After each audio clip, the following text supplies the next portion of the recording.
चलो next question, आगे बढ़ते हैं इसमें और क्वेश्चन करते हैं। चलो ये लिख लेना आप, ये सर्कल का इक्वेशन है।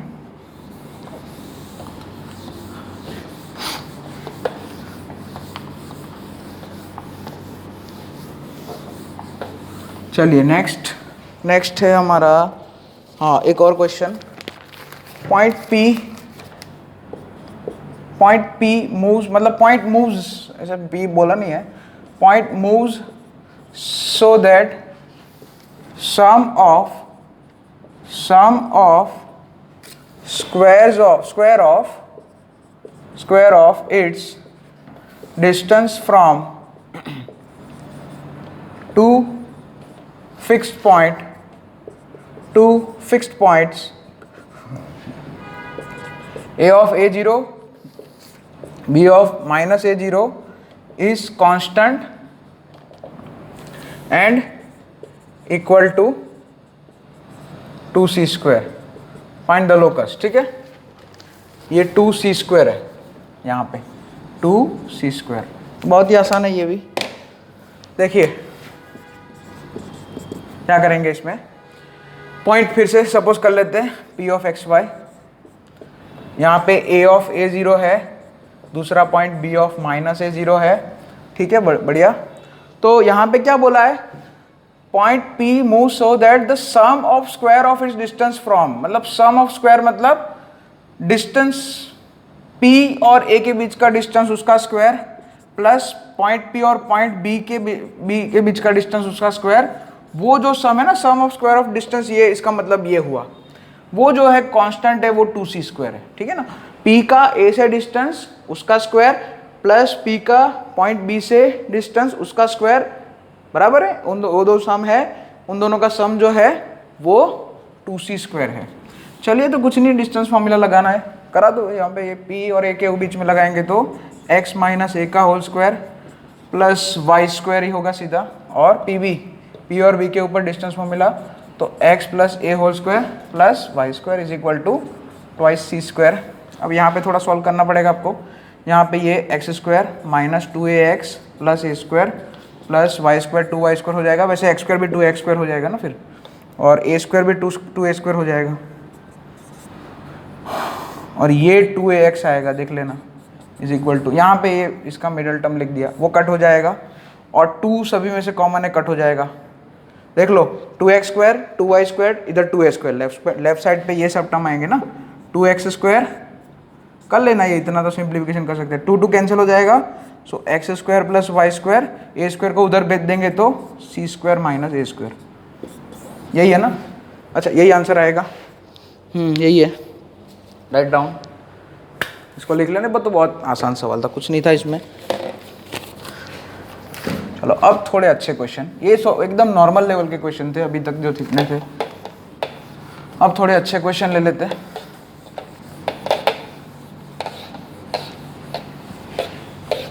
चलिए ध्यान दीजिए, जैसे कि equation of locus of point of A point which moves so that difference of its distances from points 3, 0 and minus 3, 0 is 4। ठीक है, ध्यान से डायग्राम बना देता हूं। जैसे माइनस 3, 0 इधर आएगा कहीं, प्लस 3, 0 इधर आएगा, ओके, ये इतना सेम रहेगा, ये 3, 0 है, माइनस 3, 0 है, बराबर है। तो P पॉइंट ऐसे मूव कर रहा है सच दैट उसका डिस्टेंस जो है, मतलब उसका इससे डिस्टेंस माइनस इससे डिस्टेंस। अच्छा, क्योंकि अब ऐसे कुछ भी हम यहाँ पे कोई ऐसे कोई रिस्ट्रिक्शन नहीं है कि जैसे मान लिया इसको A बोल दिया, इसको B बोल दिया, तो P पॉइंट तो यहाँ पे भी हो सकता है, यहाँ पे भी हो सकता है। जैसे मान लिया मैंने यहाँ पे लिया P ऑफ एक्स वाई, तो फिर पी भी ज़्यादा हो जाएगा, पी ए कम हो जाएगा। और कोई स्टूडेंट लेगा सर मुझे यहाँ पे लेना है, कोई बात नहीं, कोई मतलब नहीं उससे, है ना। तो अगर मुझे पता होना चाहिए मैंने कहाँ लिया है, और अल्टीमेटली आपका आंसर तो लास्ट में आप देखो मॉड वॉड आएगा, फिर वो सॉल्व ही होगा सीधा, आपको स्क्वायरिंग ही करना है अल्टीमेटली, आपको पता ही है। सो यहाँ से P B minus P A कर देते हैं हम, है ना। सो जो बड़ा है उसमें बड़े में से छोटा माइनस करेंगे, या फिर मॉड लगाना चाहो तो मॉड भी लगा सकते हो, जैसे भी करना चाहो। सो मॉड या मॉड ना लगाओ तो भी चलेगा, है ना। P B minus P A is equal to 4 है ना। बोला है ना क्या है, locus of point which move so that difference of distances, है ना। सम ऑफ नहीं है यहाँ पे, सम नहीं है यहाँ पे, डिफरेंस है। तो मतलब ये पी पॉइंट बी पॉइंट से ज़्यादा दूर, मतलब पी बी ज़्यादा हो सकता है, पी ए भी ज़्यादा हो सकता है, मतलब पी ए छोटा हो सकता है, ऐसा भी हो सकता है, पी बी ज़्यादा पी ए छोटा, और कभी मतलब पी पॉइंट यहाँ पे है सेकंड क्वाड्रेंट में, तो क्योंकि हमें पी पॉइंट पता नहीं है कहाँ है, इसलिए वो कुछ भी हो सकता है। इसलिए हम वैसे तो मॉड लगाते हैं, लेकिन मॉड लगाने की जरूरत नहीं है। मॉड सॉल्व करोगे तो अल्टीमेटली हम अभी स्क्वायरिंग करने वाले हैं, इसलिए हम स्क्वायरिंग ही करने वाले हैं, ठीक है ना, समझ रहे हो। वो मॉड लगा दो, कोई बात नहीं, ठीक है।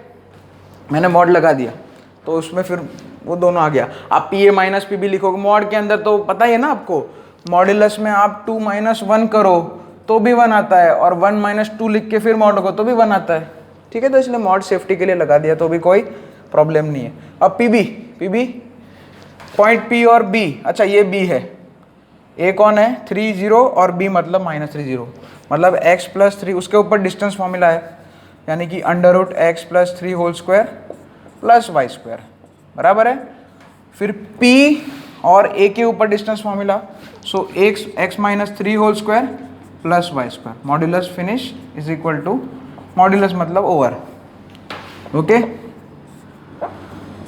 थोड़ा अंदर सॉल्व करते हैं, यहाँ पे आ जाएगा x² + 6x + 9, यानी कि x² + y² + 9 + 6x, देखो, और इधर आएगा x² + y² + 9 - 6x, okay ready, is equal to 4।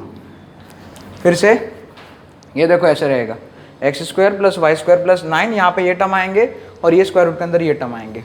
कुछ समय के लिए ये जो है ना, ये 3 टर्म, उसको मैं m बोल देता हूँ, है ना, इसको मैं m बोल देता हूँ। तो यहाँ पे क्योंकि दोनों में सेम है इसलिए, है ना, तो यहाँ पे अंडर रूट क्या बन जाएगा, अब हमें स्क्वायरिंग करना है तो क्या आ जाएगा, होल स्क्वायर कर दूँ, सो √m + 6x minus √m - 6x का होल स्क्वायर ले लेते हैं, इज इक्वल टू 16 आ जाएगा, ठीक है।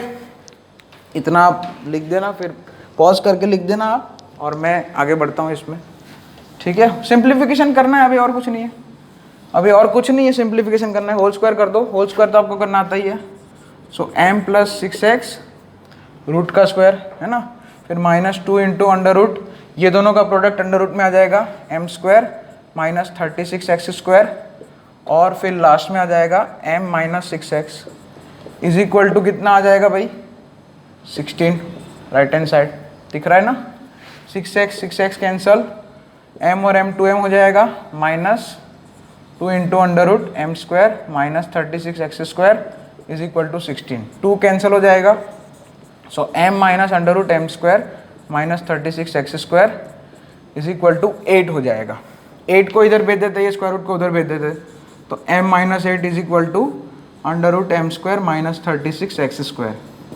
अब क्या करें, फिर से स्क्वायर, क्योंकि एक स्क्वायर रूट है, स्क्वायर रूट फिर से भगाना है तो स्क्वायर कर देते हैं। तो यहाँ पे स्क्वायरिंग करेंगे तो m² - 16m, यस, और प्लस 64 इज इक्वल टू, इधर तो स्क्वायर रूट चला जाएगा सीधा, खाली m² गेट कैंसल, और m की वैल्यू जो है ना वो वाली, m की वैल्यू पता है क्या है आपको, वो इधर रखनी है।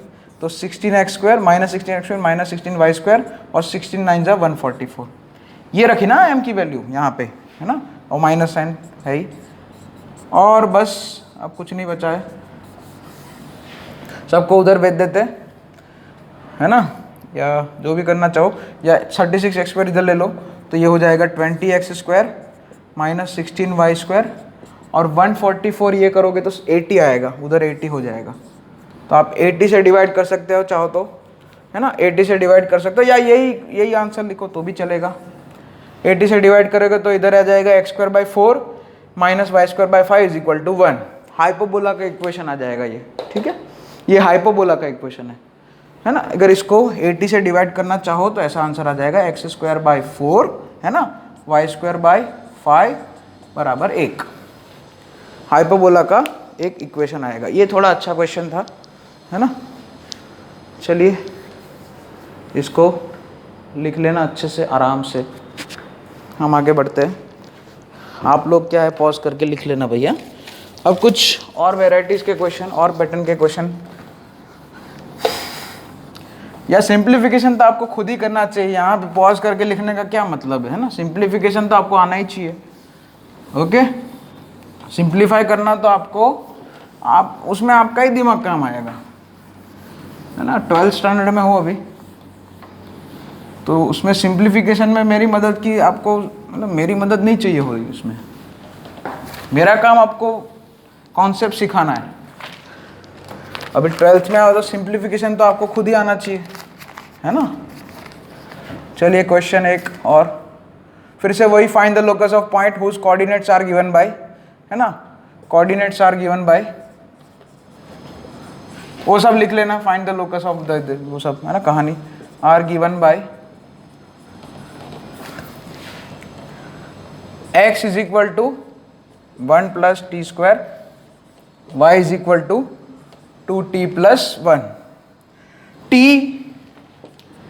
वेरिएबल है ना, t variable, t is variable. Okay, t belongs to r हो सकता है, ठीक है। तो इसका लोकस निकालना है। तो ये देखो पैरामीट्रिक इक्वेशन बोलते हैं इसको। क्या बोलते हैं इसको? पैरामीट्रिक। यहाँ पे t वेरिएबल मतलब पैरामीटर भी बोलते हैं हम। अच्छे लैंग्वेज में बोलना हो तो t is a parameter here. t जैसे जैसे चेंज होगा वैसे x चेंज होगा, वैसे वैसे y भी चेंज होगा, ठीक है ना।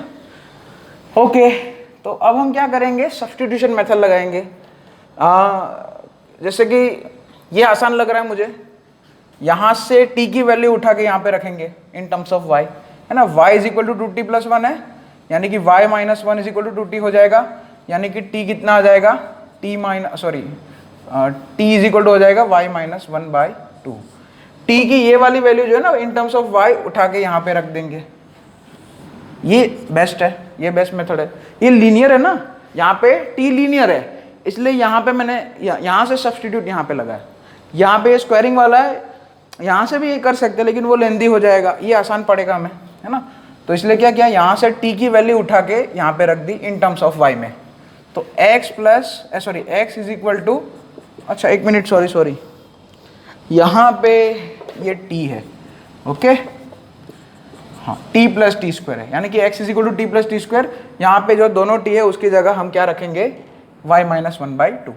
तो पहले t की जगह y - 1/2, यानी कि x बराबर y - t/1/2 प्लस दूसरे t की जगह भी y - 1/2, तो उसमें होल स्क्वायर है। सॉल्व करना पड़ेगा थोड़ा। यहाँ पे y - 1/2, यहाँ पे y² - 2y + 1/4, एलसीएम ले लेते हैं, 4 आ जाएगा, यहाँ पे 4x हो जाएगा, यहाँ पे 2y - 2 plus y² - 2y + 1, 2y cancel हो जाएगा, बहुत ही अच्छा है। -2 + 1 -1 हो जाएगा। क्या आंसर आएगा, 4x is equal to y² - 1, ठीक है। ये भी लिख सकते हैं, या y² is equal to 4x + 1। एक वेरिएबल का स्क्वायर है, एक वेरिएबल लीनियर है, ये पैराबोला का इक्वेशन है, ठीक है, याद रखना। ये पैराबोला का वो है। इसके आगे जो आया उसमें हाइपरबोला था, याद है ना। ये पैराबोला है, ठीक है। कभी कभी जेई में ये भी पूछते हैं कि कौन सा कर्व है ये, मतलब ये what is the curve of this locus, ऐसा भी बोल सकते हैं कभी कभी, है ना। ये जो कोऑर्डिनेट्स दिए उसके हिसाब से जो लोकस बनेगा, जो इक्वेशन ऑफ लोकस बनेगा, वो कर्व कौन सा है। वो 4 ऑप्शन दिए होंगे, straight line, circle, hyperbola, parabola, ठीक है। तो पैराबोला टिक करना है। वैसे तो अभी आगे आएगा ये सब, है ना। आगे जब हम सीखेंगे तब अच्छे से और पता चलेगा कि व्हाट इज द हाइपरबोला क्या है, पैराबोला क्या है, इलिप्स क्या है ना। तो लेकिन मैं तो अभी बता देता हूँ, एक स्क्वायर है, एक वेरिएबल का स्क्वायर है, दूसरे का कितना पावर है, 1 पावर है। तो ये पैराबोला में होता है ऐसा, ठीक है। चलो लिख लेना इसको।